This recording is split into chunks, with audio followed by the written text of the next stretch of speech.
ঘটনাটি যেখানে ঘটে, অর্থাৎ এই ঘটনাটির মূল অংশ, এটি মূলত ঘটেছিল 2021 সালে টঙ্গীতে। টঙ্গীর একটি জায়গায় একটি পরিবার বাসা ভাড়া নেয়। ওই পরিবারের যিনি কর্তা, উনি একজন নারী। ওনার হাজব্যান্ড আরও অনেক দিন আগেই ইন্তেকাল করেছিলেন। 2 মেয়েকে নিয়ে অনেক কষ্টে উনি নিজেদেরকে চালিয়ে নিচ্ছিলেন। 2 মেয়ের মধ্যে ছোট মেয়ের নাম ঝিনুক। আর এই ঝিনুকের যিনি বড় বোন, এই বড় বোনের 2 ছেলে। বড় জনের বয়স 10 বছর আর ছোট জনের বয়স 6 বছর। তারা টঙ্গীর একটি জায়গায় বাসা ভাড়া করেন। তো বাসা ভাড়া করার পর দেখা গেল আশেপাশের মানুষজন তাদেরকে মনে হচ্ছে বলার চেষ্টা করছে যে এই বাসাটা ভাড়া নিলেন, খোঁজখবর নিয়েছিলেন? ওনারা বলেন, আর কি খোঁজখবর, একটু কম টাকায় পেয়ে গেলাম, বাসাটা নিয়ে নিলাম। এরপর লোকজন যখন দেখলো যে আসলে তারাও আগ্রহ করে উঠেছে, সুতরাং তাদেরকে বেশি কিছু বলাটা ঠিক হবে না। তো যাই হোক,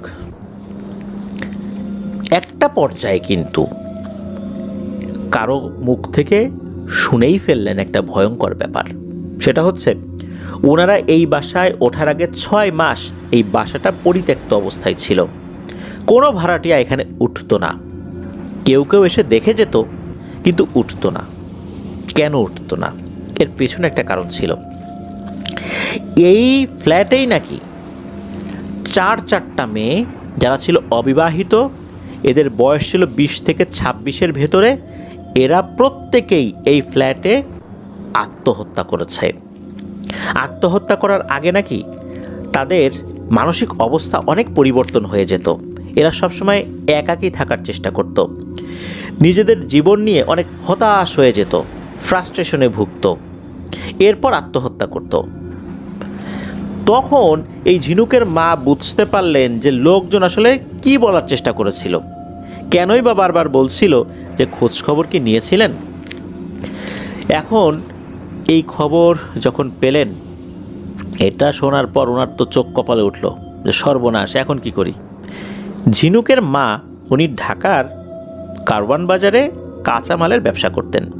সকালবেলা বেরিয়ে যেতেন, আবার গভীর রাতে বাসায় ফেরত আসতেন। ঝিনুকের মা, তার 2 মেয়ে, 2 নাতি, এনারাই এই বাসায় থাকেন। খুব পেরেশানিতে ঝিনুকের মা সারাদিন থাকতেন, কারণ বাজারে ব্যবসা বাণিজ্য করতেন আর চিন্তা করতেন, আহারে এদেরকে রেখে আসছি, না জানি কী অবস্থা হয়। যদি আমার 2 মেয়ের মানসিক অবস্থার পরিবর্তন হয়ে যায়, কোনো অঘটন ঘটিয়ে ফেলে, তাহলে আমার কি হবে? স্বামী হারিয়ে তো এদেরকে নিয়েই তো বেঁচে আছি। এখন এই যে ঝিনুকও কিন্তু বিবাহিত ছিল। তার হাজব্যান্ড আর একটা জায়গায় কাজ করত, মাঝে মাঝে আসতো। এখন এই ফ্যামিলি যেন একা না থাকে, অন্য কোনো লোক থাকে, এই চিন্তা থেকে ঝিনুকের মা চিন্তা করলেন যে বাসাটা যেহেতু বেশ বড়ই, 3টা বেডরুম। ঝিনুকের মা একটা রুমে থাকতেন, ঝিনুক একটা রুমে থাকতো, আর ঝিনুকের বড় বোন যে 2 ছেলে নিয়ে সে একটা রুমে থাকতো। আর ড্রয়িং রুম তো আছেই। কখনো দেখা যেত যে ঝিনুকের হাজব্যান্ড যদি আসে, তার জন্য তো রুম একটা ছিলই। আবার দেখা যেত ঝিনুকের বড় বোনের হাজব্যান্ড যদি আসে, সেক্ষেত্রে ওই 2 বাচ্চা ঝিনুকের সাথে থাকতো। তো এভাবেই কিন্তু তারা পরিকল্পনা করেছিলেন, আর সেই অনুযায়ী বেশ কিছুদিন চলেও যায়। এর মধ্যে কোনো সমস্যা হয়নি, যেহেতু এই বাসায় পরিপূর্ণ বয়স্ক কোনো পুরুষ মানুষ আসলে ছিল না, তারা হঠাৎ হঠাৎ আসতেন। এই কারণে এই বাসায় অন্য কোনো লোক আনলে কেমন হয়, এই চিন্তা থেকে একটা সাবলেট দেওয়ার চিন্তা করলেন এই ঝিনুকের মা। তবে উনি বেছে দেওয়ার চিন্তা করেছিলেন। এরকম একটা ফ্যামিলি পেয়েও যান। সেই ফ্যামিলিতে মাত্র 2 জন সদস্য, হাজব্যান্ড ওয়াইফ, তাদের কোনো সন্তানাদি তখনও ছিল না। এই যে হাজব্যান্ড যিনি, উনি শুধু রাতের বেলা একটা কোম্পানির গাড়ি চালাতেন। তার ডিউটি কিন্তু দিনের বেলা না, রাতের বেলা। দিনের বেলা উনি থাকতেন, আর রাতের বেলা উনি চলে যেতেন। রাতের বেলা তো ঝিনুকের মা বাসায় ফেরতই আসে, আর দিনের বেলা তো উনি থাকেন না। দিনের বেলাতে কোনো মানুষ তো থাকা প্রয়োজন। ওই চিন্তা থেকে উনি ওই ফ্যামিলিটাকে সাবলেট দেন। তারাও এরকমই একটা পরিবার খুঁজছিল, যেহেতু ওই ফ্যামিলির যিনি পুরুষ সদস্য উনি রাতের বেলা চলে যেতেন। উনি যদি সম্পূর্ণ একটা বাসা ভাড়া করে থাকেন তাহলে ওই বাসায় তার ওয়াইফ একা থাকবে, একা একজন মহিলা, ভয় পেতে পারেন, বিভিন্ন ধরনের সমস্যা হতে পারে। এই চিন্তা থেকে একটা সাবলেটই উনি আসলে খুঁজছিলেন। তো ওভাবেই যেহেতু পেয়ে গেলেন, সব কিছু ব্যাটে বলে মিলে গেল, এই জন্য ওনারা ওই বাসা নিলেন।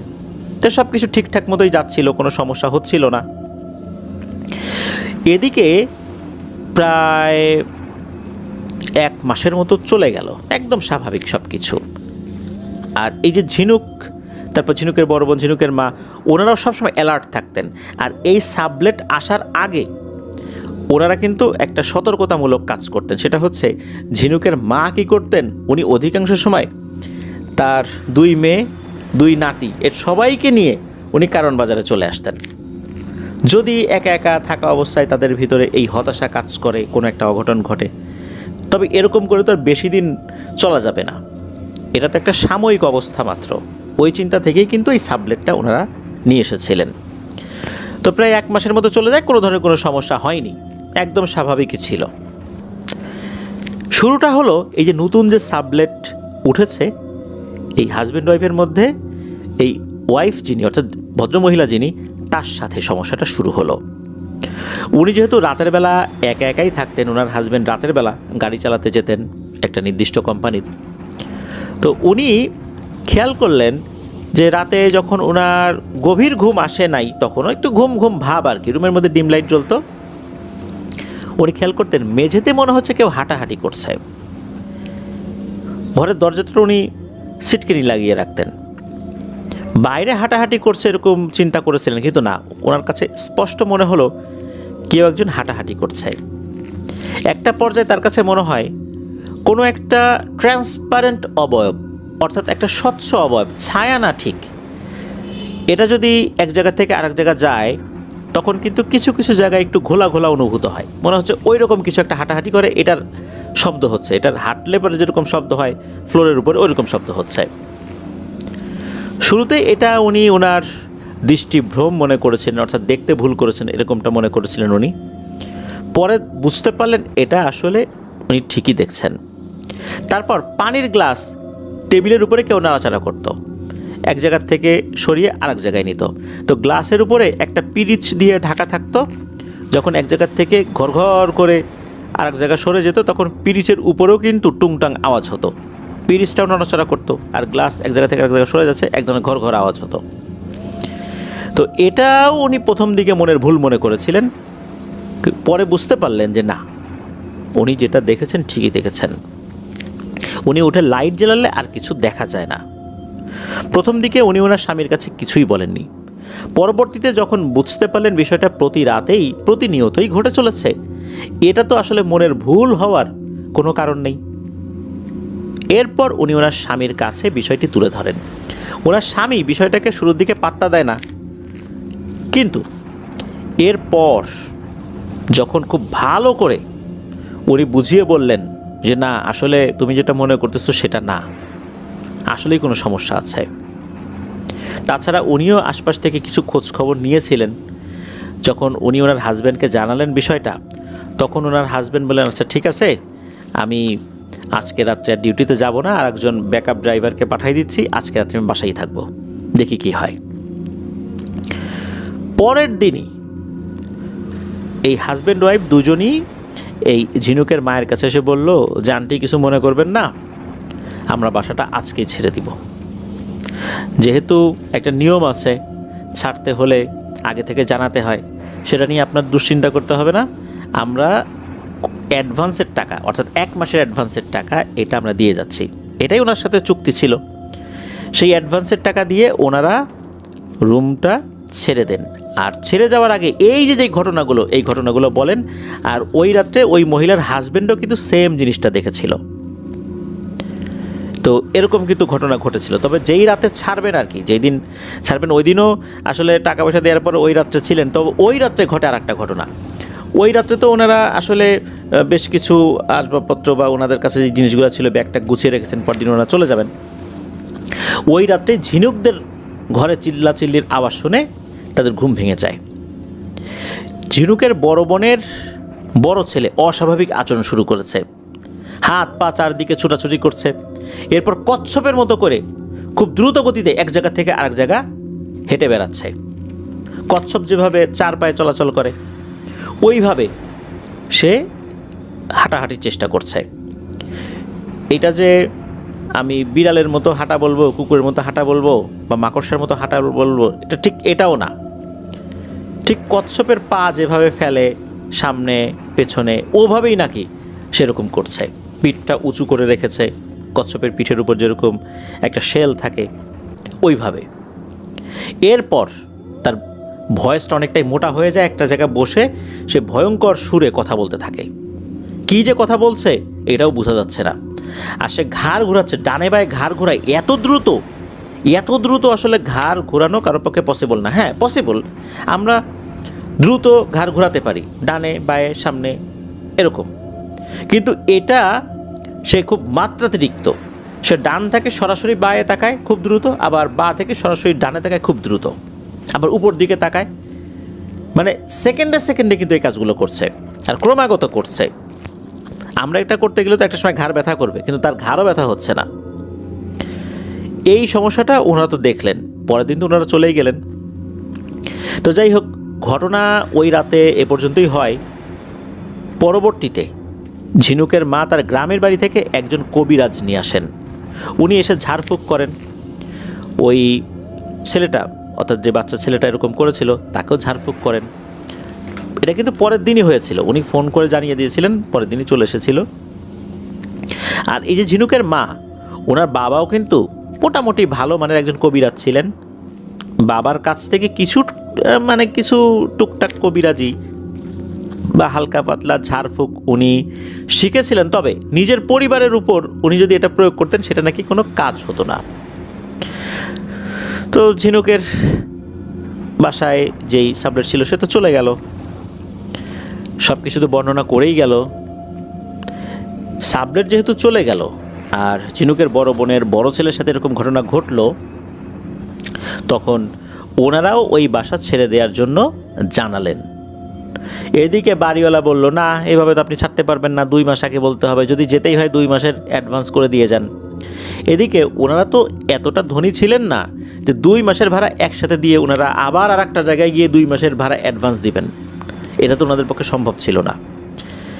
এই চিন্তা থেকেই ওনারা 2 মাস থেকে যাওয়ার সিদ্ধান্ত নিলেন। তো ঝাড়ফুঁক তো প্রথমে কবিরাজ চলে গেল, এটা নিয়ে অল্প কিছুদিন স্বাভাবিক ওনারা ছিলেন, 1 সপ্তাহের মতো আর কি এরকম স্বাভাবিক ছিল। এরপর ওই বড় ছেলেটা আবার অস্বাভাবিক আচরণ শুরু করে। কেউ তাকে ধরে রাখতে পারে না, কেউ আসলে তাকে ধরেই রাখতে পারছে না, শরীরে এমন শক্তি চলে এসেছে, সবাইকে ছুঁড়ে ফেলে দিচ্ছে এদিক ওদিক। ওই রাত কোনোভাবে পার করা হলো, সেই কবিরাজকে আবার ডাকা হলো। কবিরাজ এবার এসে ওই ফ্ল্যাটের 4 কোণায় ইঁদুরের মাটি, তারপর বিভিন্ন ধরনের উপকরণ যেগুলো আসলে ঝাড়ফুঁকে তারা ব্যবহার করেন আর কি, এইগুলো ব্যবহার করে উনি ওই ফ্ল্যাটটি বন্ধ করে দেন এবং বলে যান যে আমি এই ফ্ল্যাটটা বন্ধ করে দিয়ে গেছি, আপনারা যদি নিজে থেকে কোনো অশুভ শক্তি ডেকে না নিয়ে আসেন তাহলে ওই অশুভ শক্তি এই ফ্ল্যাটের ভিতরে ঢুকতে পারবে না, আপনাদেরও কিছু হবে না, আপনারা অসুস্থও হবেন না ইনশাল্লাহ। কিন্তু মনে রাখবেন নিজে থেকে কাউকে ডেকে নিয়ে আসবেন না। তখন ওনারা বললেন যে নিজে থেকে আবার কিভাবে ডেকে নিয়ে আসবো? তখন ওই কবিরাজ বলে দিয়ে গিয়েছিলেন, মনে রাখবেন অপরিচিত কাউকে আপনাদের ফ্ল্যাটে ঢোকাবেন না, যখনই ঢোকাবেন তখনই কিন্তু এই বন্ধনই কেটে যাবে। এই বলেই কবিরাজ চলে যান। 2 সপ্তাহ কেটে গেল, কোনো সমস্যা নাই, একদম স্বাভাবিক। 8-10টা স্বাভাবিক বাসার মতো ওনারাও স্বাভাবিকভাবেই সব কিছু চালিয়ে যাচ্ছেন। একদিন ঝিনুকের মা উনি পিঠা বানাচ্ছিলেন, তেলে ভাজা পিঠা। তো বানাতে বানাতে হঠাৎ করে ইলেকট্রিসিটি চলে যায়। সময়টা রাতের বেলা ছিল, তবে গভীর রাত না, রাত 8টা 8:30 বাজে এরকম আর কি একটা সময়। তো সময়টা ছিল কিন্তু গরমকাল। রান্নাঘরে যারা কাজ করেন, রান্নাঘরে তো আসলে গরমই থাকে, যেহেতু চুলার কাছে কাজ করতে হয়। আর রান্নাঘরে আসলে মাথার উপরে ফ্যানও লাগানো যায় না, কারণ ফ্যান লাগালে ফ্যানের বাতাসে তো আগুন আসলে ওভাবে কাজ করে না। এই জন্য উনি গরমের মধ্যে খুব হাঁসফাঁস করছিলেন, তো পিঠা বানাচ্ছেন, আবার ইলেকট্রিসিটিও চলে গেল, ঘরের ফ্যানও বন্ধ হয়ে গেল। তখন এই ঝিনুকের মা ঝিনুককে বললেন যে, ঝিনুক মারে, ঘরের দরজাটা খুলে দে না, ঘরের ভেতরে যে ভ্যাপসা গরমটা হয়েছে এটা অন্তত বেরিয়ে যাবে। একথা শোনার পর ঝিনুক ঘরের সদর দরজাটা খুলে দিয়ে আবার বিছানায় এসে বসে হাতে ফোন টিপছিল। এমন সময় বাইরে থেকে কেউ একজন ঝিনুকের নাম ধরে ডাক দিল। ডাক শুনে ঝিনুক এগিয়ে গিয়ে দেখল মধ্যবয়সী একজন ভদ্র মহিলা। তাকে ঝিনুক চেনে না। ঝিনুককে দেখে তিনি বললেন, তোমাদের বাসায় তেলের পিঠা বানাচ্ছ, অনেক ঘ্রাণ বেরিয়েছে, বেশ অনেক দিন তেলের পিঠা খাই না, আমি তোমাদের এই কাছেই থাকি, আমার জন্য কয়েকটা তেলের পিঠা নিয়ে আসো না। তো যেহেতু একজন ভদ্র মহিলা আসছেন, এই চিন্তা করে ঝিনুক রান্নাঘরে যায়, তার মায়ের কাছে বলে যে, মা, বাইরে গিয়ে দেখো কে যেন আসছে, তো সে তেলের পিঠা খেতে চাচ্ছে। তো ঝিনুকের মা, তার মাথার ভিতরে কিন্তু একটা বিষয় কাজ করেছে যে এই সময় তেলের পিঠা খাওয়ার জন্য কে আসলো। ফ্ল্যাট বাসায় এভাবে তো আসলে খুব একটা লোকজন আসে না। তারপর উনি একটু এগিয়ে গেলেন, এগিয়ে গিয়ে ঝিনুককে বলেন, কি রে ঝিনুক, দরজার সামনে তো কেউ নাই। তখন ঝিনুক বলছে যে, ছিল তো, এই যে মাত্রই তো ছিল, আমি কথা বললাম। তখন ঝিনুকের মা বলে, আরে ধুর, কার সাথে কি কথা বলছিস, আর যদি কেউ এসেও থাকে চলে গেছে। তো ঝিনুক আবার সে তার কাজ করছে, অর্থাৎ সে তার রুমে গিয়ে আবার সে ফোন দেখা শুরু করেছে। অল্প কিছুক্ষণ পরেই আবারও ঝিনুককে ডাকছে, ও ঝিনুক, ও ঝিনুক, এদিকে আসো মা, আমাকে পিঠা দিয়ে গেলে না। তো এই কথা শোনার পর ঝিনুক আবার এগিয়ে গিয়ে দেখলো ওই মহিলাটা ঠায় দাঁড়িয়ে আছে ওই একই জায়গায়। তো ঝিনুক বলল, আপনারা চলে গেলেন, আবার কোথা থেকে আসলেন? তখন ওই মহিলাটি বলল, কই আমি চলে গেলাম, আমি তো এখানেই দাঁড়িয়েছিলাম, আমি তো কোথাও যাই নাই। তো ঝিনুক দরজার সামনে দাঁড়িয়ে কারোর সাথে কথা বলছে, এটা কিন্তু তার মা খেয়াল করেছেন। ঝিনুকের মা, উনি কিন্তু বুঝতে পারলেন যে ঝিনুক কারোর সাথে কথা বলছে। তখন সে বলল, এই ঝিনুক, কার সাথে কথা বলিস? তখন ঝিনুক বলল, ও মা, ওই যে ওই মহিলা আবার আসছেন, উনি তো পিঠা খেতে চাচ্ছেন। তখন ঝিনুকের মা বললেন, তুই রুমের মধ্যে যা, আমি দেখছি বিষয়টা। তো ঝিনুক ওখান থেকে চলে আসবে, আসার সময় ভদ্রতার খাতিরেই বলল যে, আচ্ছা আপনি বাইরে দাঁড়িয়ে আছেন, আসেন ভেতরে এসে বসেন, তারপর আমার মা আপনাকে পিঠা দেবে। তো কথা বলে সে রুমে চলে যায়। ওদিকে তার মা কিন্তু সাথে সাথে বের হয়ে আসে, এসে বলে, এই তুই কার সাথে কথা বলতেছিস? ঝিনুক বলে, এই যে এইখানে তো একটা মহিলা ছিল, তার সাথে কথা বললাম। তখন উনি বলে, কই, আমি তো এখানে কাউকে দেখছি না, আমি তো এর আগেও দেখলাম যে তুই একা একা কথা বলতেছিস সেখানে দাঁড়িয়ে দাঁড়িয়ে।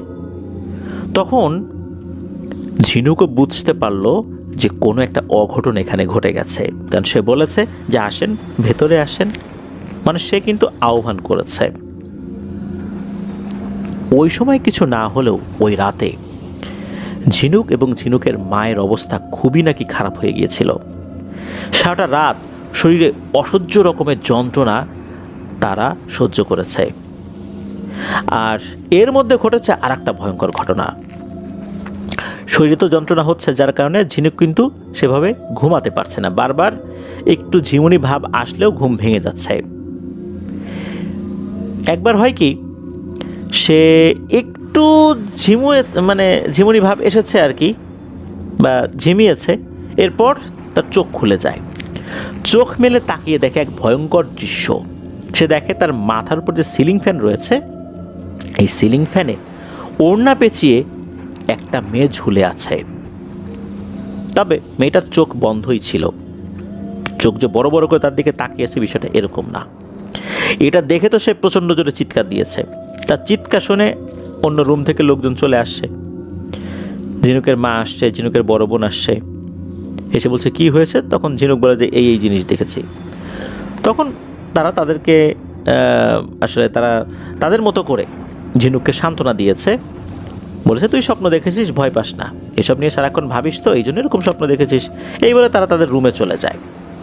ঝিনুক আবারও ঘুমানোর চেষ্টা করছিল, এদিকে ঝিনুকের মারও কিন্তু ঘুম আসছে না, তাদের আসলে দুইজনের শরীরেই এক ধরনের অসহ্য যন্ত্রণা অনুভূত হচ্ছিল। মাথা ব্যথা করছে, পা ব্যথা করছে, হাত ব্যথা করছে। এর মধ্যে ঘটে সবচেয়ে ভয়ঙ্কর ঘটনাটি। ঝিনুক ঘুমানোর চেষ্টা করছিল, হঠাৎ করে মনে হলো কোনো একটা শক্তি এসে তার শরীর উপর বসে পড়ল। প্রচণ্ড চাপ তার গলায়, বুকে, পেটে অনুভব করছে। শরীরের সমস্ত শক্তি খাটিয়েও সে এটা থেকে নিষ্কৃতি লাভ করতে পারছে না। একটা পর্যায়ে দোয়া দুরুদ পড়তে পড়তে সে লাফ দিয়ে উঠে বসে। আর তখনই দেখে আর একটা ভয়ঙ্কর ঘটনা। সে দেখে ডিম লাইটের আলো যেহেতু ছিল, ঘরের মধ্যে মোটামুটি ভালোই দেখা যাচ্ছিল, দেয়ালে চারটা মেয়ে, যাদের বয়স ওই সময় যতটুকু তার কাছে মনে হয়েছে 20 থেকে 26 এরকম হবে আর কি। চোখগুলো ভয়ঙ্কর রকমের লাল, আর চোখের ভিতরে মনে হচ্ছে আলো জ্বলছে। এই মেয়েগুলো দেয়ালে টিকটিকির মতো হেঁটে বেড়াচ্ছে, আর হেঁটে বেড়াচ্ছে তাদের মাথাটা কিন্তু এই ঝিনুকের দিকে ফেরানো, ঝিনুকের দিকে তাকিয়ে আছে। কেউ দেয়াল বেয়ে এই পাশ থেকে ও পাশে চলে যাচ্ছে, কেউ ছাদের উপর, ছাদ বলতে যেখানে আমরা ঠিক মাথার উপর যে ছাদটা থাকে আর কি, এটা দিয়ে বেয়ে আবার নিচ দিকে নেমে যাচ্ছে, এরকম করছে।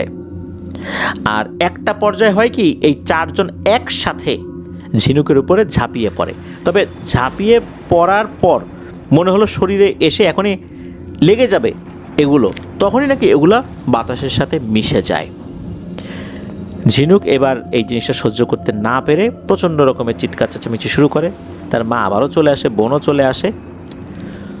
কি হয়েছে তখন বলে এই ঘটনা। তারা যে এই যে নিজেদের মধ্যে এই বিষয়টা কথা বলছে, হঠাৎ করে ওই রাতে দরজার কেউ একজন কড়া নাড়ে। ওরা জিজ্ঞেস করে বাইরে কে? বাইরে থেকে উত্তর এলো, হ্যাঁ রে ঝিনুক, আমি তো না, দরজা খোল। আর ঝিনুকের মায়ের একটা ডাক নাম ছিল, এই নাম ধরে আবার ডাকাডাকি শুরু করেছে। ঝিনুকের মা তার সেই পুরনো ডাক, যেটা তার বাবা ডাকতেন, এই নামটা শুনেই আবেগ আপ্লুত হয়ে যান। উনি দৌড়ে ঘরের দরজা খুলতে যান। ওই সময় ঝিনুক আর ঝিনুকের বড় বোন খপ করে তার হাত চেপে ধরে, এই তুমি কি করো? না তো ঝিনুকের জন্মের আগেই মারা গেছে, এটা তুমি জানো না? না এখানে কিভাবে আসবে? তখন তার মায়ের মাথায় বিষয়টা কাজ করে, আরে আসলেই তো তাই, আমার বাবা তো এই ঝিনুকের জন্মের আগেই মারা গেছে। ঝিনুকের যে বড় বোন, সে তো তার নানাকে দেখেছে, কিন্তু ঝিনুক কিন্তু দেখেনি। এই বিষয়টা কিন্তু আল্লাহর রহমতে তাদের ভেতরে কাজ করেছিল। তো এরপর কিন্তু বাইরে থেকে আর ডাক দেয়নি। এর 1-2 মিনিট পরই আর একটা ডাক আসে। এবার ঝিনুকের হাজবেন্ড যে, তার গলা নকল করে ওই পাশ থেকে ডাক দিয়েছে যে দরজা খোলো, দরজা খোলো, ও ঝিনুক দরজা খোলো, আমি আসছি। এদিকে এরা তো দরজা খোলে না, বাইরে থেকে বিভিন্ন ধরনের লোভ দেখাচ্ছে, দরজা খোলো, অনেক কিছু নিয়ে আসছি, স্বর্ণ নিয়ে আসছি, এইটা আনছি, ওইটা আনছি, দরজা খোলো, তোমাদের বাসায় নাকি কী সমস্যা হয়েছে আমি জানতে পারলাম, দরজা খোলো, সমস্যা হবে না, পুরুষ মানুষ তো, আমি চলে আসছি একজন, আশা করি সমস্যা হবে না, দরজা খোলো। তারা কিন্তু দরজা খোলেনি। ওই সময় প্রচণ্ড ভয় পাচ্ছিল, বাইরে এরকম ভয়ঙ্কর একটা জিনিস এইভাবে ডাকাডাকি করছে, ওরা কিন্তু দরজা খোলেনি। ওই রাত ওভাবেই কেটে যায়। পরে কিন্তু ঝিনুক তার হাজব্যান্ডকে জানিয়েছিল বিষয়টা। তার হাজব্যান্ড বলে, আমি তো কিভাবে আসব, আমি তো ব্যস্ত ছিলাম, আর ওই রাতে তো আমি ঘুমাচ্ছিলাম, আমি তো আসি নাই। তারাও তো বুঝতে পেরেছিল যে আসলে এটা পসিবল না, তারপরও কিন্তু তাকে জানিয়েছিল। এদিকে তার হাজব্যান্ডও বলে দিল, আসলে তোমরা দ্রুত ওই বাসাটা ছাড়ো, ওই বাসায় থাকলে আরও বড় ধরনের বিপদ হবে, সবাই মিলেই চেষ্টা করতে হবে অন্য একটা জায়গায় যেন শিফট হওয়া যায়। আসলে প্রতিনিয়তই ওই বাসায় বিভিন্ন ধরনের ঘটনা ঘটে চলছিল। এটা আর কতটুকু সহ্য করা যায়? বিভিন্ন ধরনের ছোটোখাটো ঘটনা, বড় ঘটনা চলছেই, এগুলো বলতে গেলে দীর্ঘ ঘটনা হয়ে যাবে আর কি। আর একটা বিষয় বলে রাখা ভালো, ঝিনুকের মা এবং ঝিনুক তারা দুজনেই ছিল তুলা রাশির ব্যক্তি। এই জন্য কোনো বিষয় হলে এই দুইজনের সাথেই বেশি ঘটত। এক রাতের ঘটনা, ঝিনুক একা একা রুমে ঘুমিয়ে আছে, তার হাজব্যান্ড তখনও ছিল না ওই রুমে। ঝিনুক তাকিয়ে দেখে তার রুমের এক কোণায় একটি অবয়ব দাঁড়িয়ে আছে। ওই অবয়বটা দেখে মনে হচ্ছে একদম কুচকুচে কালো, নাক মুখ বোঝা যাচ্ছে না। এটা দেখেই ঝিনুকের চোখ বড় বড় হয়ে যায় ভয়ে। চিৎকার করতে যাবে এমন সময় নাকি ওই অবয়বটা বলে ওঠে, এই স্যামরি চুপ, এত চিল্লাচিল্লি করবি না, এত চিল্লাচিল্লি কী হয়েছে, চুপ থাক, আমি চলে যাচ্ছি। এই বলেই নাকি অবয়বটা ভ্যানিশ হয়ে যায়। তো এটা তো একটা ঘটনা। এরপর তো তারা ওই বাসা চেঞ্জ করেছে, বাসা চেঞ্জ করার পরেও নাকি ওই অবয়বটাকে সে দেখেছে। তো নতুন বাসায় একটা ঘটনা ঘটে, কোনো একটা কারণে ঝিনুকের সাথে ঝিনুকের হাজব্যান্ড একটু কথা কাটাকাটি হয়েছে। ঝিনুক মনে খুব কষ্ট পেয়েছে, নিজেকে হালকা করার জন্য গভীর রাতে উঠে তাহাজ্জুদের সালাত আদায় করেছে। ফোনে কিন্তু কথা কাটাকাটি হয়েছে, তার হাজব্যান্ড কিন্তু তখনও ছিল না আর কি ওই বাসায়। তাহাজ্জুদের নামাজ শেষ করার পর চিন্তা করলো যে ফজরের নামাজ হতে তো আরেকটু বেশ সময় বাকি আছে, আজান তো এখনও দেয়নি, আজান দিলে পড়বো। সে বিছানায় শুয়ে আছে, নিজের অজান্তেই সে ঘুমিয়ে গিয়েছে। কতটুকু ঘুমিয়েছিল সে আসলে ঠিক বলতে পারে না। হাতের এক হ্যাঁচকা টানে তার ঘুম ভেঙে যায়। চোখ খুলেই দেখে সেই অবয়বটা, কালো কুচকুচে, শরীর ভর্তি লম্বা লম্বা লোম। ওই জিনিসটা এমনভাবে হাত ধরে হ্যাঁচকা টান দিয়েছে, একদম বিছানার উপর থেকে নিচে ফেলে দিয়েছে। মোটা গলায় বলা শুরু করেছে, এই ঝিনুক, তাহাজ্জুদের নামাজে ভুল করলি কেন? তো এই কথা বলার পরপরই ওই অবয়বটা ভ্যানিশ হয়ে গিয়েছে। ঝিনুক পরে বুঝতে পারলো তাহাজ্জুদের নামাজে আসলে একটা ভুল হয়েছিল, কিন্তু এই অবয়বটা সে কিভাবে বুঝতে পারলো? নিশ্চয়ই কোনো বাহ্যিক ভুল হয়েছে, এই কারণে সে বুঝতে পেরেছে। যাই হোক, ওই রাতে তার সাথে আর কিছু হয়নি। তবে ঝিনুকের হাতের যেই অংশ ধরে হ্যাঁচকা টান দিয়েছিল, ওই জায়গাটা জুড়ে নাকি ইনফেকশনের মতো হয়ে গিয়েছিল বেশ কিছুদিন, অর্থাৎ 5-7 দিন সময় লেগেছিল এটা ঠিক হতে। হাতের ওই অবস্থার ছবিও নাকি ওই সময় ঝিনুক তুলে রেখেছিল। এই সুজন ভাইকেও ওই ছবিটা দেখিয়েছেন এই ঝিনুক আপা। তো এরকম তো ঘটনা তার সাথে ঘটেই চলছে, এটা নাকি এখনও চলমান রয়েছে। আর এক রাতে এই ঝিনুক আপা ওয়াশরুমে গিয়েছেন। ওয়াশরুম যখন উনি প্রবেশ করেন তখন কোনো সমস্যা হয়নি। যখন উনি হাত মুখ ধুয়ে বাইরে বের হবেন, দরজা তখনও খোলেন নাই, এমন সময় মনে হলো ঠিক পেছন থেকে গরম নিঃশ্বাস তার ঘাড়ের উপর কেউ ফেলছে। পেছন দিকে ঘুরে উনি দেখেন সেই কালো অবয়বটা। ও সময় কিন্তু ওয়াশরুমের লাইট জ্বালানো ছিল, তবে জাস্ট একটা কালো অবয়বই দেখেছেন, চেহারাটা ওভাবে বুঝতেও পারেন নাই। ওইটা বোঝার সাথে সাথে প্রচণ্ড জোরে এক চিৎকার দিয়ে ওয়াশরুমের ভিতরেই উনি সেন্সলেস হয়ে পড়ে গিয়েছেন। এদিকে ওয়াশরুমের ভিতরে চিৎকার চেঁচামেচি শোনার পর ঝিনুকের মা, বড় বোন তারা তো বের হয়ে আসছে। বের হয়ে এসে দেখে যে ঝিনুক বিছানার উপরে দিব্যি শুয়ে আছে, সে ঘুমাচ্ছে। তারা এটাও খেয়াল করলো ওয়াশরুমের দরজাও খোলা। সকালবেলা ঘুম ভাঙার পর ঝিনুক নিজেকে বিছানার উপর আবিষ্কার করে।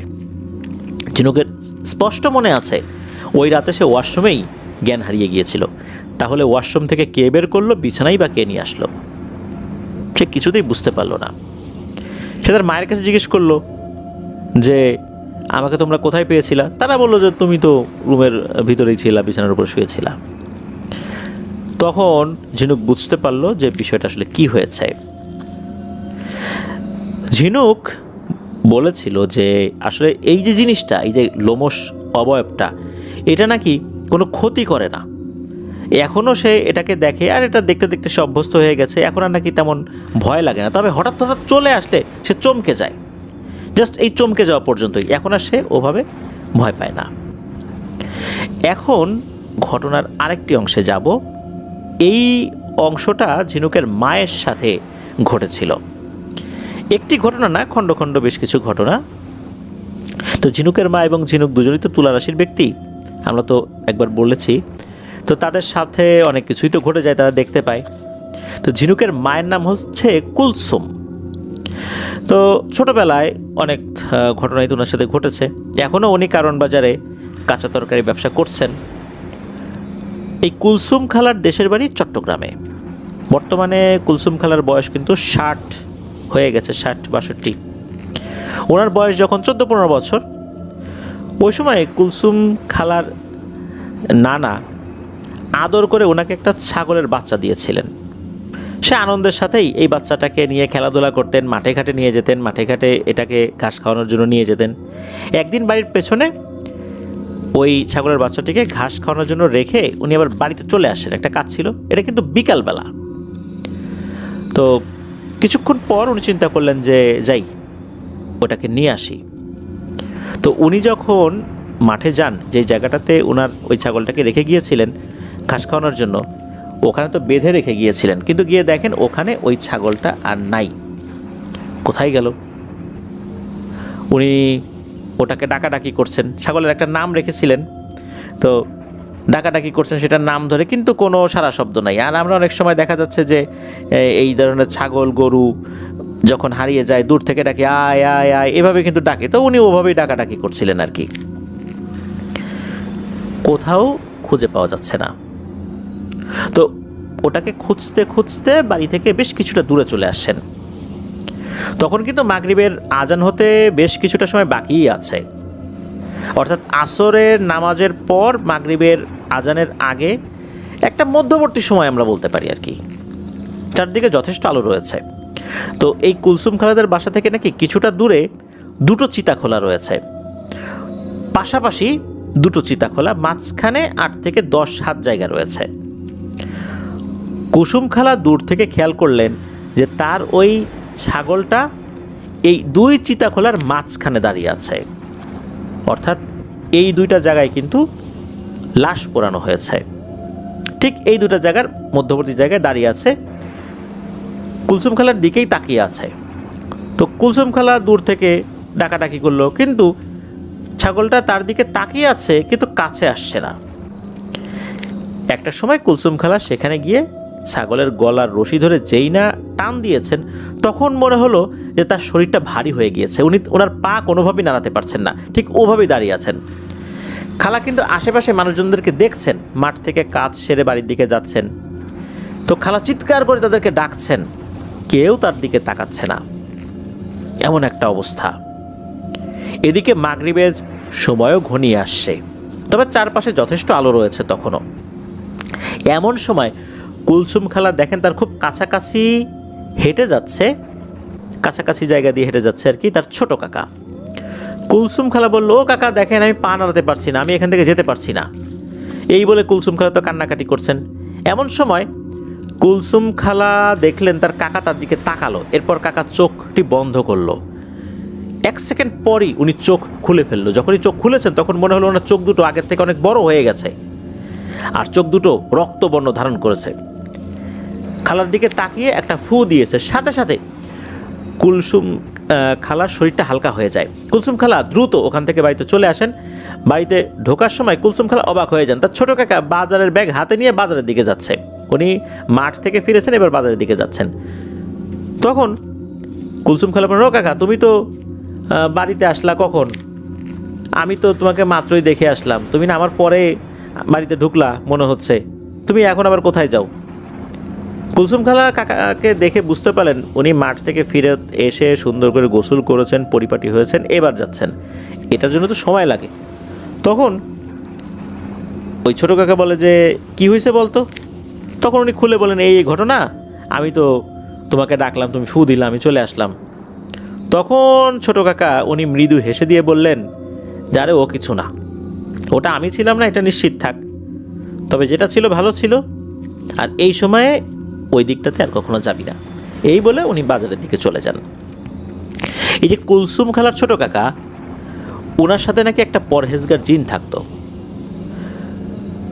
এই ছোট কাকা যখনই কোনো ধরনের ভুল করে খারাপ কাজ করে ফেলতেন, তখনই নাকি ওই জিনটা তার উপর ভর করত আর তাকে বিভিন্ন ধরনের শাস্তি দিত, তাকে বিভিন্ন জায়গায় ফেলে রাখতো, সেখান থেকে আবার তাকে নিয়ে আসতে হতো। কুলসুম খালার বাবা উনি গিয়ে নিয়ে আসতেন বিভিন্ন জায়গা থেকে। তো কুলসুম খালার ছোট কাকা উনি মূলত বুঝতে পেরেছিলেন যে এটা আসলে কার কাজ, এটা তার সাথে থাকা ওই জিনের কাজ। এই জন্যই উনি মূলত মুচকি হেসেছিলেন। আর কুলসুম খালার বাবা উনি তো বেশ মোটামুটি একজন ভালোই কবিরাজ ছিলেন। আর ছোটোবেলা থেকে বিভিন্ন ধরনের জিন রিলেটেড সমস্যা উনি তো দেখেছেন, ওনার বাবা সমাধান করেছেন আল্লাহর ইচ্ছায়। উনি এই সমস্ত বিষয়গুলো আসলে দেখতে দেখতে যত বয়স বেড়েছে আস্তে আস্তে অভ্যস্ত হয়ে গিয়েছেন আর কি। তো কুলসুম খালার কথা অনুযায়ী জানা যায় যে পুরো একটা গোত্রের জিন তার উপর নাকি সবসময় নজরদারি করত।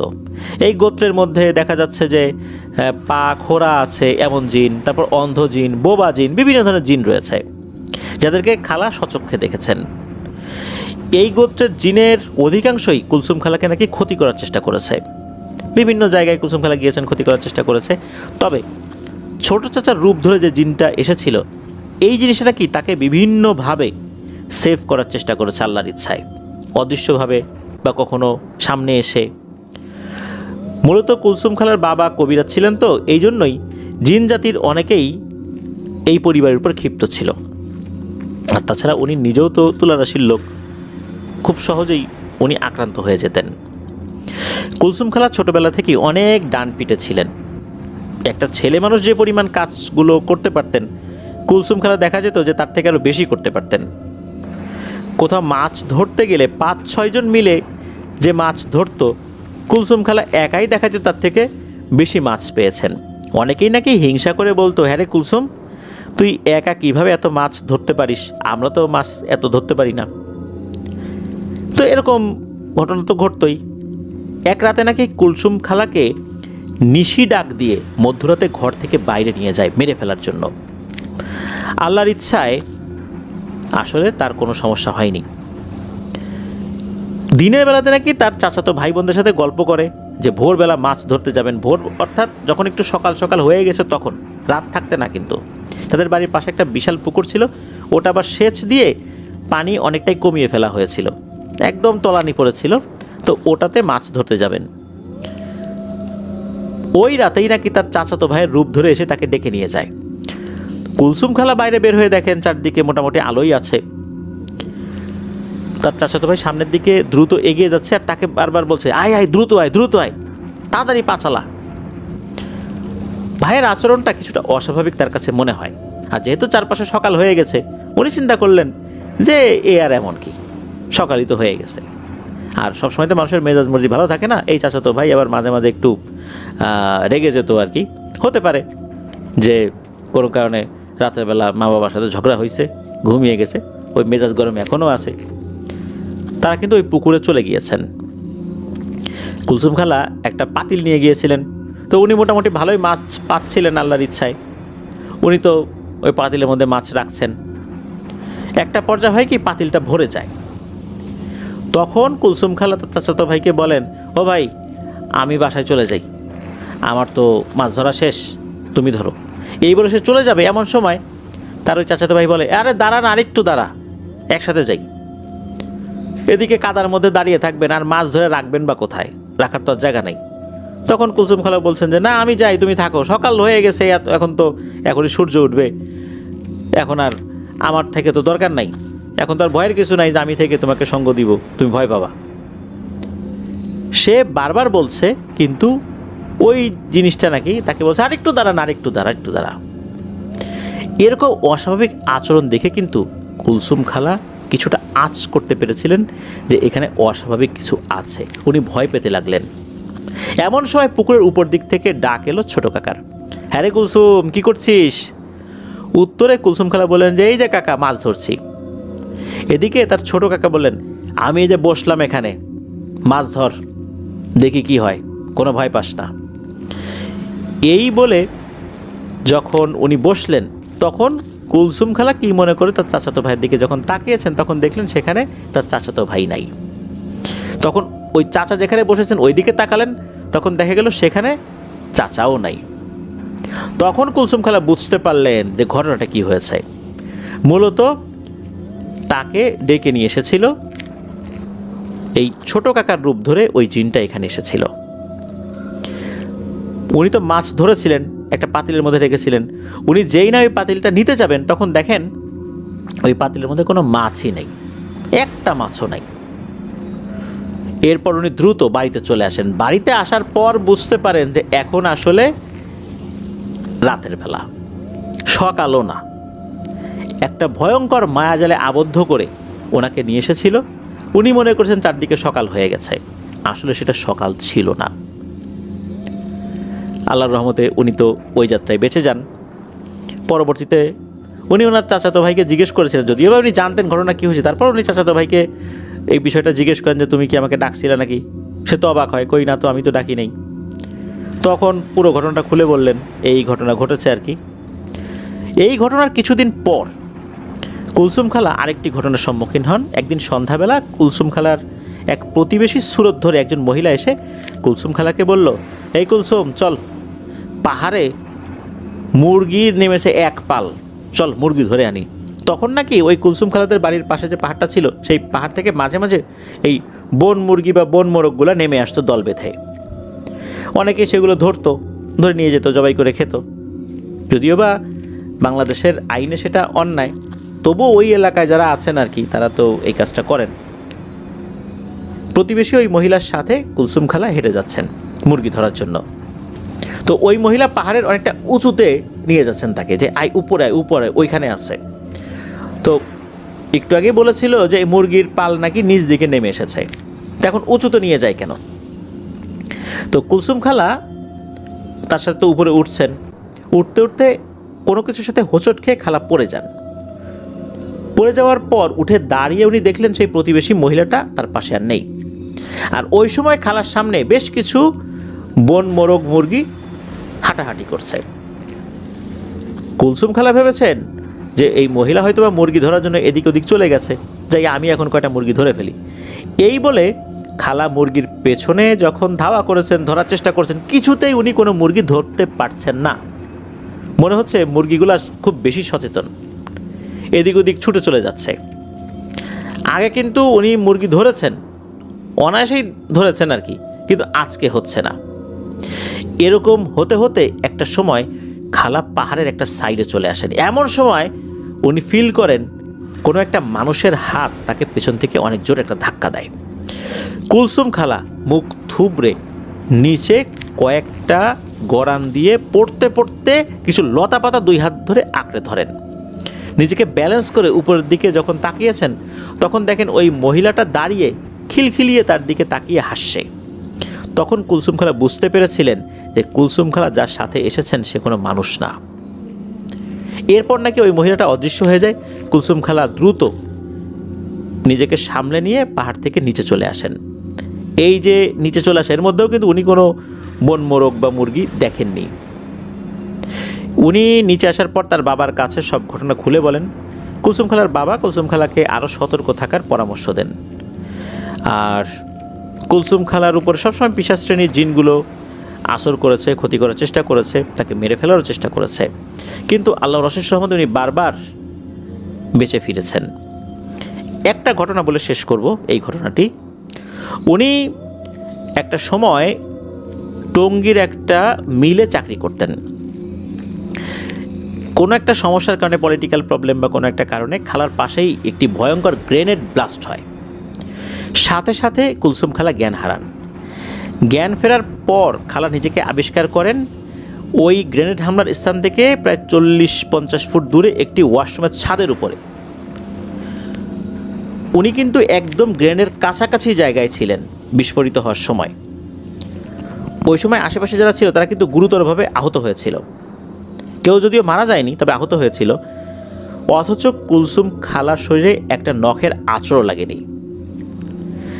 গ্রেনেড বিস্ফোরিত হওয়ার 2-3 ঘন্টা পর যখন পার হয়ে গেল, কুলসুম খালাকে খুঁজে পাওয়া যাচ্ছিল না। সবাই ভেবেছিল হয়তোবা কুলসুম খালার শরীর ছিন্ন ভিন্ন হয়ে উড়িয়ে গিয়েছে, মানে এমনভাবে উড়ে গেছে তাকে আর খুঁজে পাওয়া যাবে না। কিন্তু কুলসুম খালা দিব্যি সুস্থ ছিলেন।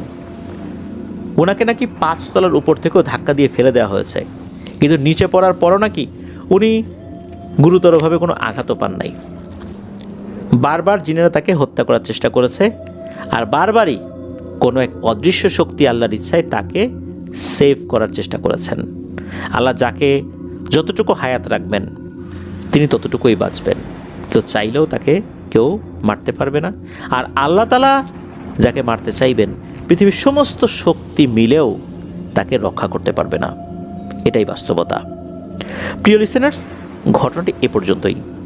ধন্যবাদ জানাচ্ছি সুজন ভাইকে, চমৎকার একটি ঘটনা আমাদেরকে উপহার দেবার জন্য। আশা করি বরাবরের মতো আপনার কাছ থেকে আরও অনেক ঘটনাই ইনশাল্লাহ আমরা পেতে থাকব।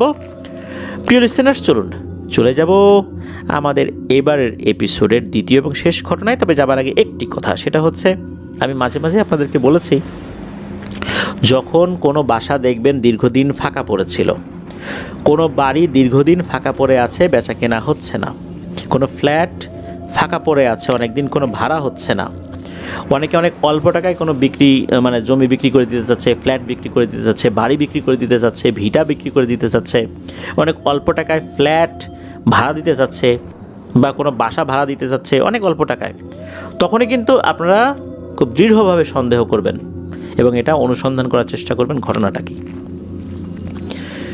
তা না হলে কিন্তু এই ধরনের বিপদ আপদের মুখোমুখি আমরা হতে পারি। যার এই ধরনের সম্পত্তিতে সমস্যা রয়েছে, উনি তো চেষ্টা করবেন অল্প টাকা হলেও এই আপদ নিজেদের কাছ থেকে বিদায় করতে, লস দিয়ে হলেও বিক্রি করতে। কিন্তু আমরা যেন বিপদে না পড়ে যাই, এটা আমাদের মাথায় রাখতে হবে। চলুন প্রিয় লিসেনার্স, চলে যাব আমাদের এবারের হরর নাইটের 105তম আয়োজনের দ্বিতীয় এবং শেষ ঘটনায়।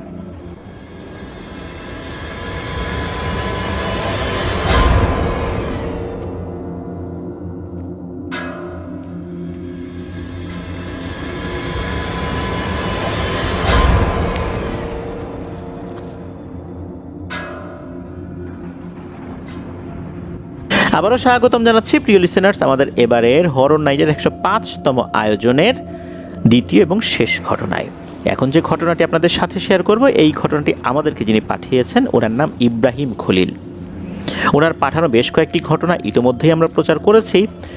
উনি একজন রেমিটেন্স যোদ্ধা ভাই, বর্তমানে রয়েছেন সৌদি আরবের পবিত্র মক্কা নগরীতে। ওনার দেশের বাড়ি চাঁদপুর জেলার মতলব উত্তর থানার আইঠাদি গ্রামে। ঘটনাটি ওনার সাথেই ঘটেছিল। ঘটনাটির সময়কাল 2019 সালের জানুয়ারি মাসের শুরুর দিকে। ওই সময় উনি বেশ বাউন্ডুলে স্বভাবের ছিলেন। উনি যখন হাই স্কুলের গণ্ডি পার করে কলেজে উঠলেন, হঠাৎ করে লেখাপড়ার মনোযোগ একদমই চলে গেল। নতুন যে বইগুলো কিনেছিলেন, এই বইগুলোর পাতা একবারের জন্য উল্টিয়ে দেখছেন না, কলেজেও যান না, শুধু এলোমেলো ঘোরাফেরা করছেন। উনি ওনার পরিবারের একমাত্র সন্তান।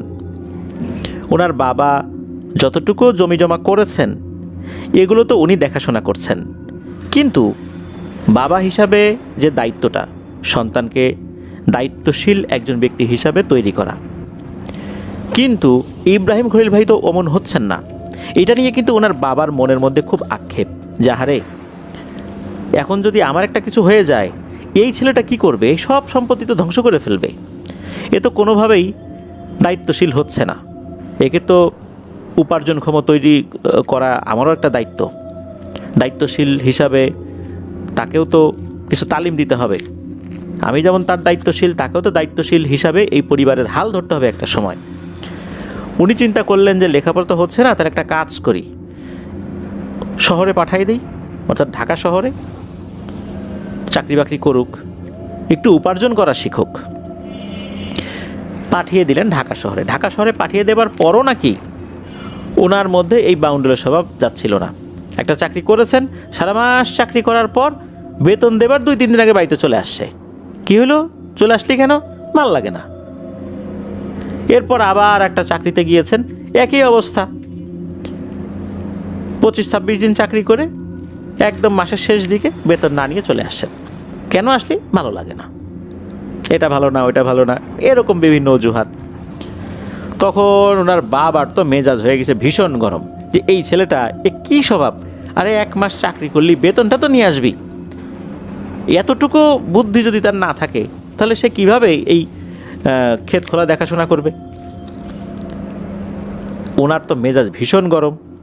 প্রায় প্রতিদিনই এই ইব্রাহিম খলিল ভাইকে বেধড়ক পিটুনি দিতেন।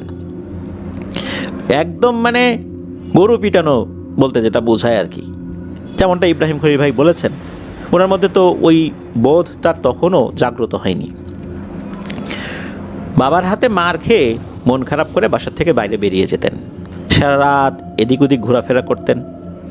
ঘণ্টাখানেক পর ওনার বাবার যখন মেজাজটা ঠান্ডা হতো, তখন উনি চিন্তা করতেন যে ছেলেটাকে একটু মারধর বেশি দিয়ে ফেলেছি, আহারে ছেলেটা কোথায় গেল, যা একটু খুঁজে নিয়ে আসি।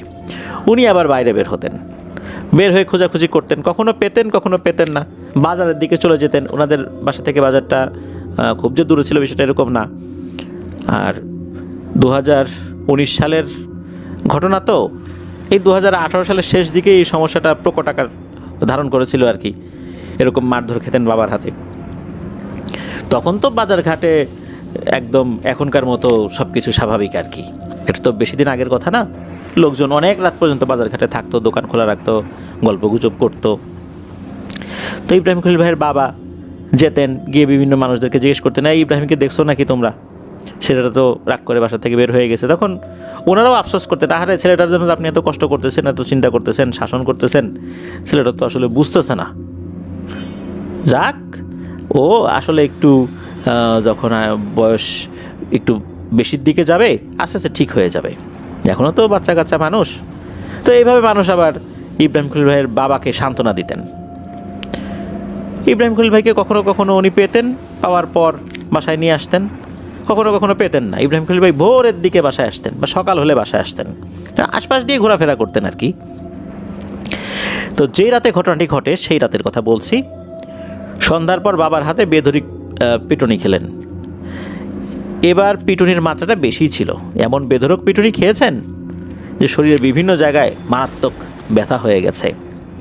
এবারও তো ভীষণ মেজাজ গরম যে বাবা প্রতিদিন আমাকে মারে, আমি নিজের মতো করে চলতেছি, আমার ভালো লাগে না করতে, তাতে কি তাই বলে এরকম মারতে হবে?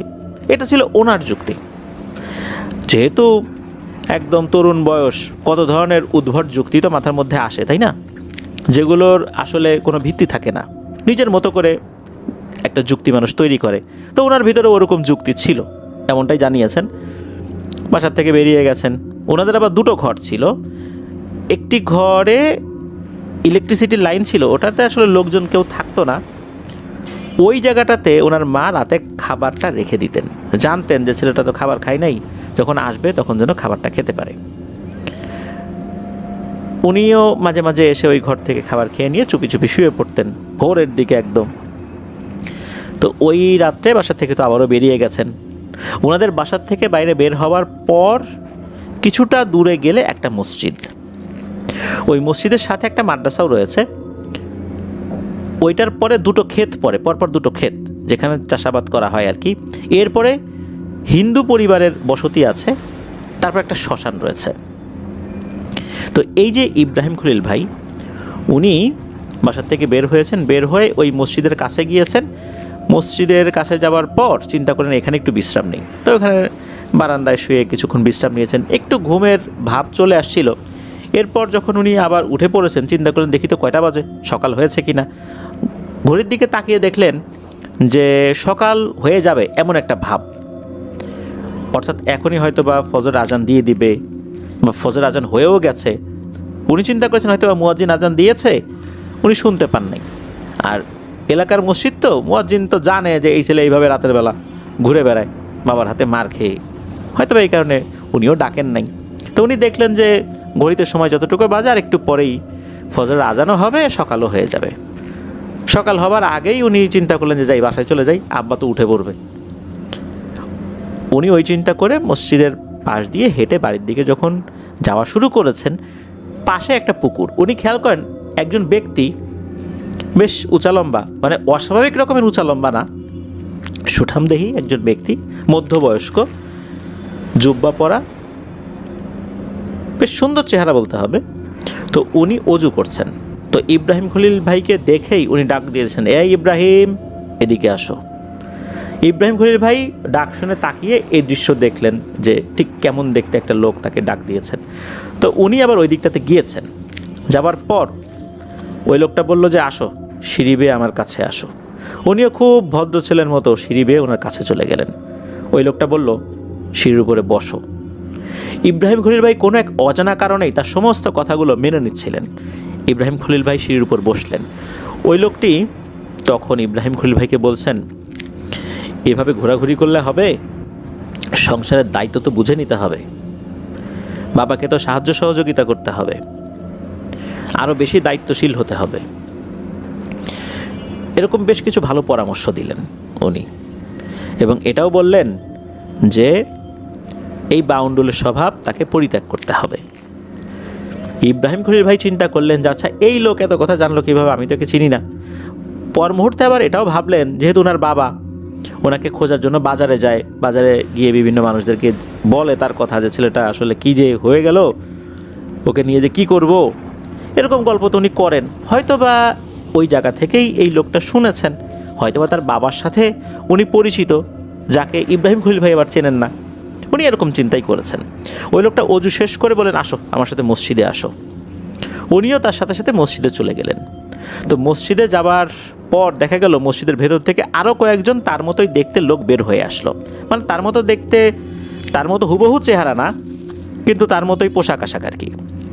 তখন একজন ব্যক্তিকে ইশারা করে বললেন যে ইব্রাহিম খলিল ভাইয়ের সাথে যেতে, আর ইব্রাহিম খলিল ভাইকে বললেন যাও তুমি বাড়িতে যাও, তোমাকে এ বাড়ি পর্যন্ত এগিয়ে দেবে। ইব্রাহিম খলিল ভাই তখন বলছেন যে না না, সকাল তো হয়ে যাবে, তো এখন আমার কোনো সাহায্যকারী লাগবে না, আমি এমনিতেই বাসায় চলে যেতে পারবো। তখন ওই লোকটি বলছেন সকাল হয়ে যাবে এটা তুমি কীভাবে বুঝতে পারলা? তখন ইব্রাহিম খলিল ভাই বললেন ওই যে মসজিদের ঘড়ি, ওই তো দেখাই যাচ্ছে যে আর বেশিক্ষণ দেরি নাই সকাল হতে, ফজরের আজানও মনে হয় হয়ে গেছে, আমি যদিও শুনতে পাই নাই।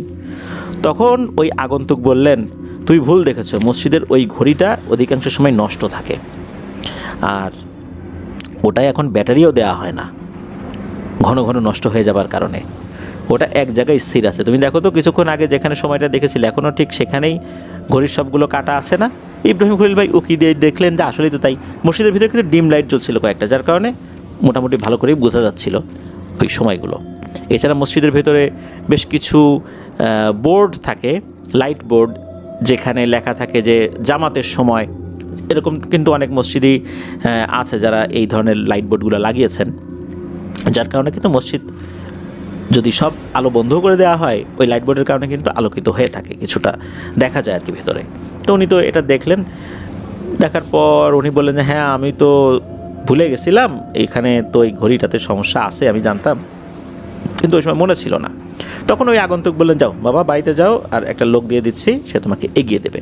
যদিও বা ইব্রাহিম খলিল ভাই লোকটাকে সাথে নিতে চান নাই, কারণ ওনার আসলে তরুণ বয়স, শরীরে অন্য ধরনের এনার্জি, রক্ত গরম, লোক আবার লাগবে কেন, আর একটা অপরিচিত লোক। যাই হোক ওই লোকটার সাথে আসলেন। কিছুটা পথ আগানোর পর ওই লোকটাকে ইব্রাহিম খলিল ভাই বললেন যে ভাই আপনি চলে যান, আপনার আসার দরকার নেই, আমি আমার বাসার কাছাকাছি চলে আসছি। তখন ওই লোকটা বলে না আমি যেতে পারবো না, উনি আমার ওস্তাদ, উনি আমাকে বলেছেন আপনাকে একদম বাসা পর্যন্ত এগিয়ে যেন আমি দিয়ে আসি, আপনার বাসা পর্যন্ত না যাওয়া পর্যন্ত আমি তার কাছে ফিরে যেতে পারবো না, এটা তার হুকুম, আর এটা আমাকে করতেই হবে, আমি মরে গেলেও আপনাকে ছেড়ে যাব না। এই কথা শোনার পর ইব্রাহিম খলিল ভাইয়ের হয়ে গেছে মেজাজ গরম, যে কী বলে রে, আমি আমার বাসা পর্যন্ত চলে আসব, এর জন্য আবার এই রকমের হুকুম পালতে হবে। ওনার মেজাজ গরম হয়ে গেছে, উনি বলছে আরে ভাই আপনি তো মহা মুসিবত আকারে আমার কাছে আসছেন, আমি তো আমার বাসার কাছাকাছি আছি, আপনি যান না, আপনার এত আগ বাড়ায় মাতব্বারি করতে কে বলছে? এই ধরনের বেশ কিছু কটু কথা আবার ওই লোককে শোনাচ্ছেন। তো ওই লোকও তাকে বলছেন যে না আমি যেতে পারবো না। এক কথায় দুই কথায় ইব্রাহিম খলিল ভাই বলছে যা বাড়িতেই যাব না, দেখি এই লোক আমাকে কোন দিকে আগায় দেয়। তখন ইব্রাহিম খলিল ভাই বলছেন যে আমি এখন বাড়িতেই যাব না, আমি যাব ওই শ্মশানের দিকে। তখন ওই লোকটা বলছে যে না না ওইদিকে যান না, সমস্যা আছে। কিন্তু ইব্রাহিম খলিল ভাইয়ের তো মেজাজ গরম হয়ে গেছে, উনি তো শোনার লোক না, বাবার এত পিটুনি খেয়েও উনি কথা শোনেন না, আর কোথাকার কোন আগন্তুক যাকে উনি চেনেনই না তার এই ধরনের কমান্ড উনি মেনে নেবেন, এটা তো হতে পারে না। উনি জেদের বসেই হাঁটা শুরু করেছেন ওই শ্মশানের দিকে। ওই লোকও কিন্তু পেছন পেছন যাচ্ছে এবং বারবার বলছে আপনি ওইদিকে যাবেন না, যাবেন না, জায়গাটা ভালো না। উনি ওই যে দুটো ক্ষেত, তারপরে ওই হিন্দু ফ্যামিলি যে কয়েকজন আছে তাদের বাড়ি পার হয়ে শ্মশানের কাছাকাছি চলে গেছেন। তখন পেছন থেকে বলছেন আপনি কিন্তু এর ভিতরে ঢুকবেন না, খবরদার, আপনার কিন্তু বিপদ হবে, আমি কিন্তু আপনার সাথে এর ভেতরে আর যেতে পারবো না। ইব্রাহিম খলিল ভাই বলছেন যে আপনি আমার পিছু ছাড়েন, এটাই তো আমি চাই, আপনি বাবা যান তো, আমাকে একটু মুক্তি দেন। এই বলে উনি সত্যি রাগ করে শ্মশানের ভিতরে ঢুকে গেছেন। যখনই শ্মশানের ভিতরে ঢুকেছেন তখন উনি আবার ঘুরে তাকিয়ে ওই লোকটার দিকে বলছেন যে দেখলেন তো আপনি এখন আমার পিছু ছাড়ছেন তাই না? ওই লোকটা কিন্তু ওখানে দাঁড়িয়ে আছে। উনি বলছে যে তাড়াতাড়ি বের হন, তাড়াতাড়ি বের হন, আমরা এরকম অপবিত্র জায়গায় যেতে পারি না, আপনি বের হন, আপনি যে জায়গাটাতে দাঁড়িয়ে আছেন এই জায়গাটা অপবিত্র। তাড়াতাড়ি বের হন। এই কথা বলতে বলতে হঠাৎ করে পেছন থেকে গম্ভীর একটা আওয়াজ আসে। ইব্রাহিম খলিল ভাই এটা স্পষ্টভাবে শুনতে পান। তখন ইব্রাহিম খলিল ভাই বুঝতে পারেন এখানে অন্য কেউ চলে এসেছে। সেই গম্ভীর আওয়াজটা বলতে থাকে, এই খবরদার, একে কিন্তু কেউ কিছু বলিস না, কারণ যে এখানে আসছে এরা কিন্তু একা না, আর এরা খুবই শক্তিশালী, এই ছেলেটাকে কিছুই বলবি না। এই কথা শোনার পর ইব্রাহিম খলিল ভাই পিছন দিকে ঘুরে তাকিয়েছেন। ঘুরে তাকানোর পরে দেখেন বেশ লম্বা একটা অবয়ব, মনে হচ্ছে তার শরীরে বড় বড় লোম আছে, কিন্তু অন্ধকারে সেটা স্পষ্ট বোঝা যাচ্ছে না, তার চেহারাটাও বোঝা যাচ্ছে না। তবে এই জিনিসটার পেছনে আরও দুইটা জিনিস আছে। একটার মাথা নাই, অর্থাৎ স্কন্ধ কাটা সে আছে, আর আরেকটা আছে যেটা নারী অভাব, সেটা বোঝা যাচ্ছে। এই নারীর মাথার চুলগুলো এত লম্বা, আর মনে হচ্ছে প্রত্যেকটা চুল সাপের মতো কিলবিল কিলবিল করছে। এটারও চেহারা স্পষ্ট না, তবে চেহারা যে বিভৎস এটা বোঝা যাচ্ছে। এই নারী অভাবটা কি করছে, খপ করে আবার ইব্রাহিম খলিল ভাইয়ের হাত চেপে ধরেছে এবং বলছে যে, ওস্তাদ, এইটারে আমি ধরছি, এইটারে আমার কাছে ছেড়ে দেন। তখন আবার ওই অভাবটা বলছে, না, একে কিছু করিস না, ছেড়ে দে, কারণ এর সাথে অনেক শক্তিশালী জিনিস আসছে, একে যদি কিছু করি এরা আমাদের কাজ তো রাখবে না, তোরা বুঝবি না, ছাড়। তখন নাকি ওই স্কন্ধকাটা ভয়ঙ্কর কণ্ঠে বলে ওঠে যে, কি যে বলেন ওস্তাদ, এদেরকে পাত্তা দেওয়ার সময় আছে নাকি আমাদের, খালি হুকুম করেন, এই সাথে যেটা আসছে না এটা এক্ষুনি মাটিতে পুঁতে ফেলি। এই বলে নাকি ওই স্কন্ধকাটা, যার মাথা নাই, ওই জিনিসটা বলে উঠছে, আয় আয় ভেতরে আয়, শ্মশানের ভেতরে আয়, নাহলে আমি আসতেছি তোর কাছে। এই কথা যখন বলছে তখন ইব্রাহিম খলিল ভাই আবার পেছন দিকে ঘুরে তাকিয়েছেন। উনি তো ভয়ে একদম একাকার হয়ে গেছেন। উনি বুঝতে পারছেন এতক্ষণ আসলে যাদের সাথে উনি কথা বলেছেন আগন্তুক মনে করে ওনারা কেউই মানুষ না। তখন দেখা গেল ওই যে যিনি প্রথম আগন্তুক, যাকে উনি অজু করতে দেখেছিলেন, তিনি সাথে আরও কয়েকজনকে নিয়ে ওখানে চলে আসছে। আসার পর তিনি বলছেন, ইব্রাহিম, তোমাকে তো বলেছিলাম সোজা বাসায় চলে যেতে, তুমি কেন এখানে আসলা? কাজটা তো ভালো করো নাই, দ্রুত বাইরে বের হয়ে আসো, এক্ষুনি বের হয়ে আসো। এদিকে ইব্রাহিম খলিল ভাইয়ের কিন্তু এক হাত চেপে ধরে রেখেছে ওই নারী ভয়ঙ্কর অবয়বটা। ইব্রাহিম খলিল ভাই কী করবেন উনি বুঝতে পারছেন না। হঠাৎ করে উনি খেয়াল করলেন ওই যে স্কন্ধ কাটা যেটা, সে তার শরীরকে অনেক বড় করছে, আর বাইরে এসে, অর্থাৎ শ্মশানের এরিয়ার বাইরে এসে এই যে আগন্তুক যারা আছেন তাদেরকে শায়েস্তা করবেন এই হুমকি দিচ্ছে। তার শরীরটা অনেক বড় করে ফেলছে, জাস্ট এতটুকুই মনে আছে, এরপর ওনার কিছু মনে নেই, উনি সেন্সলেস হয়ে পড়েছেন ওখানে। ওনার যখন জ্ঞান ফেরে তখন উনি কিন্তু ওই জায়গাটাতেই পড়ে আছেন। তখন সকাল হয়ে গেছে। উনি উঠেছেন, ওঠার পর বুঝতে পারলেন শরীরে অনেক জ্বর। উনি বুঝতে পারলেন যে ওনার হাতে কোনো কিছু চেপে ধরে রেখেছিল, তখনও দাগ বসেছিল। উনি চিন্তা করলেন জ্বর যে এসেছে, গোসল করলে হয়তো বা জ্বরটা কমে যেতে পারে। উনি ওই শ্মশান থেকে বের হয়ে কাছে একটা পুকুর ছিল, ওই পুকুরে গোসল করে উনি বাড়িতে গিয়েছেন। বাড়িতে যাবার পর ওনার বাবা তখনও ছিল না, বাইরে বেরিয়ে গিয়েছিলেন আর কি। উনিও সারা রাত চিন্তা করেছেন যে ছেলেটা আসলো না। সকালেও খোঁজ নিয়েছেন ছেলেটা আসছে কিনা, ছেলেটা আসে নাই। এরপর ওনাকে হয়তো বা খোঁজ খবর নেওয়ার জন্য বাইরে বেরিয়েছেন ওনার বাবা। ওনার মা তো দেখে বলতেছেন, কী ব্যাপার, তুই সারা রাত বাইরে ছিলি, এখন কোত্থেকে আসলি? উনি কিন্তু তখনও এই ঘটনা খুলে বলেননি পরিবারের কাছে। পরে একটু স্বাভাবিক হলে যখন বলেছেন, তখন পরিবার থেকে একজন ভালো হুজুরের কাছে নিয়ে যাওয়া হয়। তো ওই হুজুর খোঁজ খবর নিয়ে যেটা জানালেন সেটা খুবই ভয়ঙ্কর ব্যাপার। তা হচ্ছে ওই সময় যেই আগন্তুককে প্রথমে দেখেছিলেন উনি, এটা কিন্তু সাধারণ কোনো জিন ছিল না। এ ছিল ভয়ঙ্কর এক ইফরিত শ্রেণীর জিন, যে এখন থেকে প্রায় 250 বছর বা 150 বছরের কিছুটা বেশি সময় আগে ইসলাম ধর্ম গ্রহণ করেছে। আর এমন দুর্ধর্ষ প্রকৃতির জিন ছিল, অনেক মানুষ, অনেক জিন তার হাতে কিন্তু মারা গেছে। সে অনেক বড় একজন বুজুর্গ ব্যক্তির হাতে বায়াত হয়ে ইসলাম ধর্ম গ্রহণ করে ইসলামের অনেক বিষয় শেখে। এরপর তার মতো আরও কয়েকজন ইফরিত তার অনুগত হয়ে যায়, তারা এখন প্র্যাকটিসিং মুসলিম। কিন্তু এরা রেগে গেলে খুবই ভয়ঙ্কর হয়ে যায়। এরা যদি কারো ক্ষতি করার চেষ্টা করে তাহলে এদের হাত থেকে বাঁচাটা অত্যন্ত মুশকিল। তবে এরা গত 150 বছর বেশি সময় কখনোই কারো ক্ষতি করেনি, উপকার করা ছাড়া। আগে করেছে।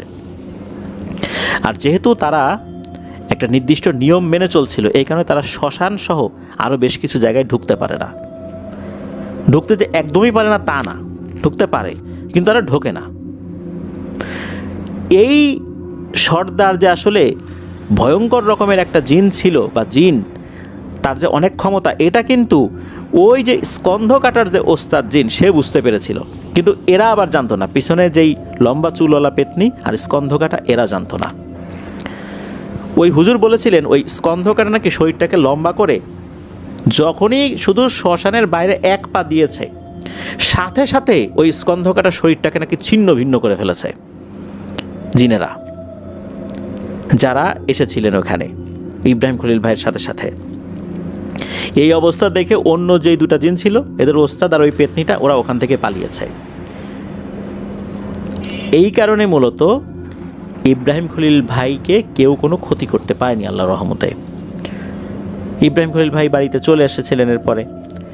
আর ওই হুজুর জানিয়েছিলেন যে আপনি বড় বাঁচা বেঁচে গেছেন, আপনি তাদেরকে অনেক অসম্মান করে কথা বলছেন, কিন্তু ওরা এখন অনেক ধৈর্যশীল, ওরা এখন সব কথার জবাব দেয় না, মানুষের অনেক বিভিন্ন বিষয়গুলো ওরা এখন আর আমলে নেয় না, যার কারণে আপনি বড় বাঁচা বেঁচে গেছেন। তো এরপর ইব্রাহিম খলিল ভাইয়ের মধ্যে কেমন যেন একটা বোধোদয় হয়। উনি আস্তে আস্তে পরিবারের বিভিন্ন বিষয়গুলোর দিকে মনোযোগী হয়ে যান, বিভিন্ন কাজে কর্মে মন দেন, পরিবারে শান্তি ফেরত আসে। ওনার বাবা কিন্তু 16 বছর সৌদি আরবে ছিলেন, 16 বছর, কম দিন না। কিন্তু ওনার বাবার মনের মধ্যে একটা আক্ষেপ ছিল, এত কষ্ট করে বিদেশে থেকে যতটুকু সহায় সম্পত্তি উনি করেছেন কষ্ট করে, ছেলে যদি এরকম হয়ে যায় তাহলে তো ওনার এই কষ্টের মূল্য থাকলো না। এই জন্যই কিন্তু ওনার ক্ষোভটা খুব বেশি ছিল। পরবর্তীতে ইব্রাহিম খলিল ভাইও কিন্তু সৌদি আরবে এখন চলে গিয়েছেন, এখন আছেন, ভালো আছেন, পবিত্র মক্কা নগরীতে হাজিদের খেদমতে নিয়োজিত আছেন। এটা নিয়ে উনি যথেষ্ট সন্তুষ্ট, এমনটাই জানিয়েছেন ইব্রাহিম খলিল ভাই। তো এটাই ছিল ঘটনা। ধন্যবাদ জানাচ্ছি ইব্রাহিম খলিল ভাইকে আপনার পাঠানো ঘটনার জন্য। প্রিয় লিসেনার্স, আজকের এপিসোড এ পর্যন্তই ছিল। আশা করছি আজকের এপিসোডের ঘটনাগুলো আপনাদের ভয়ের শিহরণ জাগাতে সক্ষম হবে ইনশাল্লাহ। প্রিয় লিসেনার্স, আজকের এপিসোড থেকে বিদায় নিব।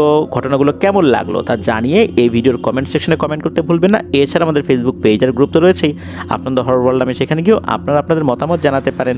আপনাদের জানাবে আপনাদের সাথে ঘটে যাওয়া সত্য ভয়ের ঘটনাগুলো আমাদেরকে লিখে বা রেকর্ড করে আপনাদের হরর ওয়ার্ল্ড BD@gmail.com এই ইমেল অ্যাড্রেসে ইমেল করতে পারেন।